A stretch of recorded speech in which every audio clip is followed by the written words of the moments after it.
Казакстан менен Кытай эки жактуу байланышты бекемдөөдө. Нурлуу жол жана бир кур бир жол программаларынын айкалышуусунун аркасында экономиканын ар тармактары боюнча байланыш орнотууга мүмкүнчүлүк болуп жатат. Мунун натыйжасын эки өлкө эле эмес, бардык аймак мамлекеттери да сезүүдө. Серепчилердин айтымында, Казакстан аркылуу Европага жүк ташуу көлөмүнүн өсүшү Борбор Азия өлкөлөрүнүн экспорттук мүмкүнчүлүктөрүн жогорулатат. Ири кытайлык долбоордун келечеги жана эки өлкөнүн ич ара байланышы бир кур бир жол демилгесинин 5 жылдыгына арналган иш-чарада сөз болду. Жыйындын алкагында республикалык эссе сынагынын жеңүүчүлөрүн сыйлоо Аземида өттү.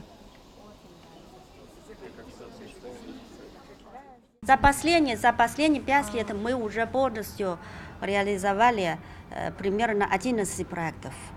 Это большие успехи. Акыркы 5 жылда биз болжол менен 11 долбоорду ишке ашырдык. Бул жогорку көрсөткүч деп айтсак болот. Айрыкча индустриялаштыруу жана инвестиция тармактарындагы өнөктөштүгүбүздү белгилеп кетер элем. Бул багытта жалпы суммасы 27 миллиард АКШ доллар болгон 51 долбоор колго алынды. Анын алкагында мунай менен газды кайра иштете турган завод курдук. Гүлботону кайра иштете турган завод да ачылды. Автоунаа өндүрүшү менен алектенген завод ишке кирди. Кытай менен Казакстан ар тараптан стратегиялык өнөктөш, ошондуктан кызматташтыгы ар түрдүү тармактарды камтыйт. Мы создали завод по производству автомашин. Китай и Казахстан — это все объемлющие стратегические партнеры. И поэтому наше сотрудничество тоже охватывает все области. Сынакка Казакстандын булуң бурчунан 60 мыкты эмгек тандалып алынган. Тема көп тармакты камтыйт. Тарыхтан баштап эки өлкөнүн достугу жана ар тараптуу стратегиялык өнөктөштүгүнө арналган илимий изилдөөлөр да бар.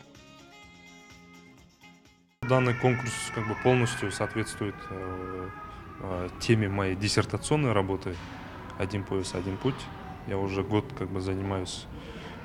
Бул сынак менин диссертациямдын темасы менен бирдей. Эмгегим бир кур бир жол демилгесине арналган. 1 жыл бою ушул изилдөө менен алектендим. Санариптүү жибек жол темасын изилдөөгө маани берип жатам. Бул долбоордун көптөгөн багыттары бар. Жибек жолу, аба жибек жолу, популярдуу жибек жолу, космостогу жибек жолу сыяктуу багыттарын атап өтүүгө болот. Акыркысы спутниктин жардамы менен аалам боюнча маалымат алмашуу. Ушул тармактагы айдистерди даярдоо. Это обмен информациями через спутниковую связь и подготовка специалистов в данной сфере.